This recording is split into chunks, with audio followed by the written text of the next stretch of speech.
MT9 LT5 seminar on geometric sequences. Before you start, do the first 3 questions and then write down why you think these are true. And what we're going to be looking at is we're going to generate some geometric sequences where you can construct and use exponential functions for geometric sequences. As you get into more advanced math, you will soon discover anytime you see the word geometric, it means multiply. Arithmetic means add. Multiply, divide, because they mean the same thing. So on example 1,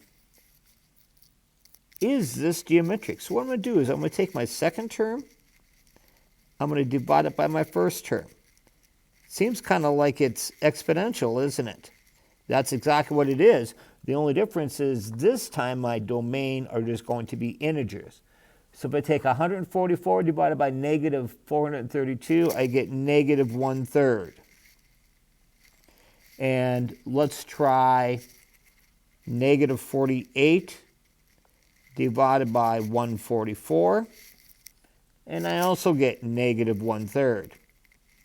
Makes me think it's probably going to be geometric. Let's try it one more time. 16 over negative 48, I get negative 1/3. Now, one of the differences between geometric and exponential is you can have a negative factor you're multiplying by. Notice I can tell this is going to be negative because every other term is negative. And then every other term is positive. So this one is geometric. Why? Because we're multiplying by negative 1/3. Now let's take a look at example 2 here.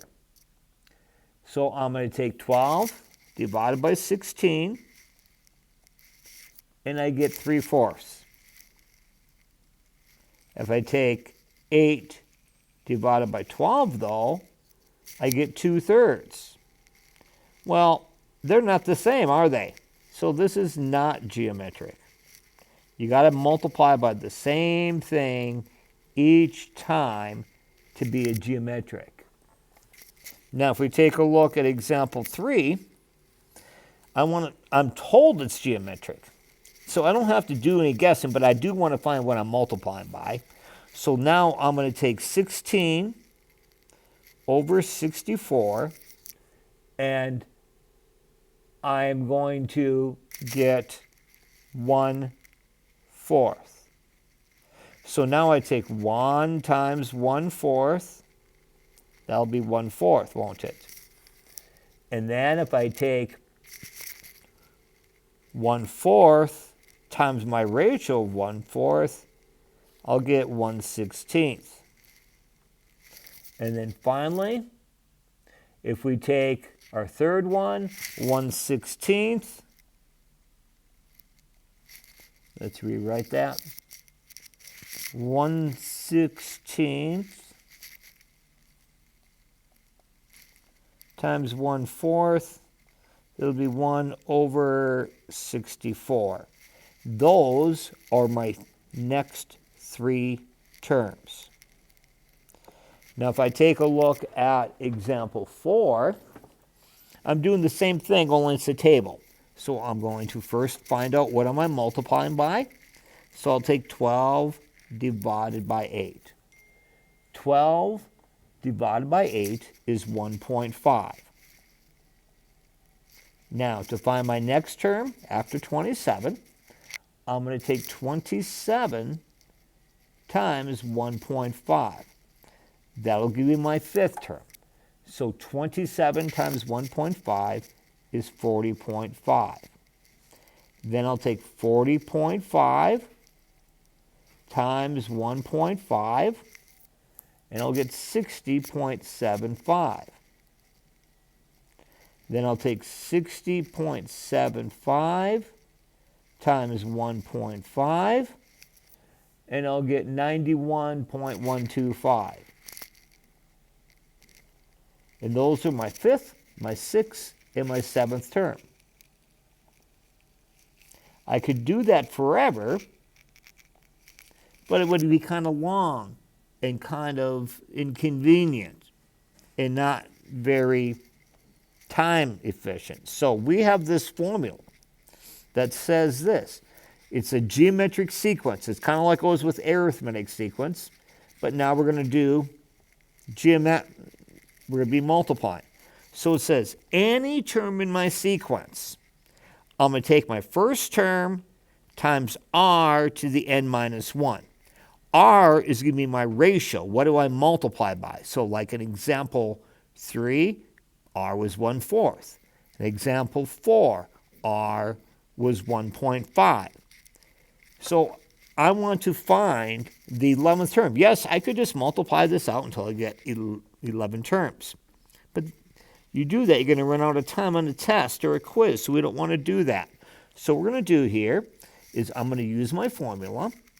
A sub n equals a sub 1 times r to the n minus 1. Let's identify what we know and what we want to find out. A sub 1 is my first term. So my first term is 5/12.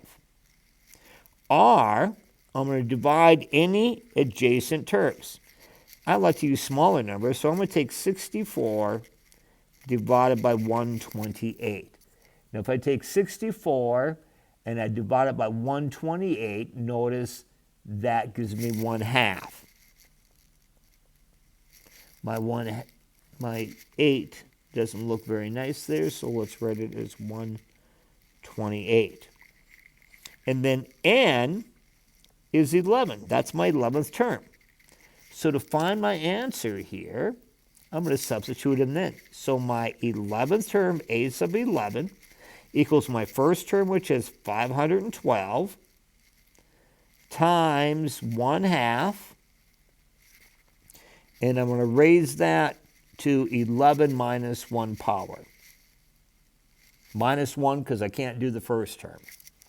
So it's 512 times 1/2 to the 10th power. Well, I know 1 to the 10th is 1. 2 to the 10th is 1,024. So 512 goes into 1,024 2 times, doesn't it? So I know my 11th term in this sequence is 1/2.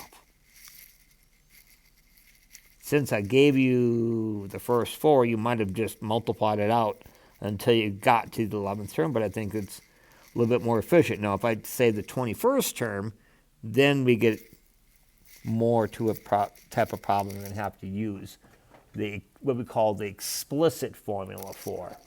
Explicit formula lets us find any term we want.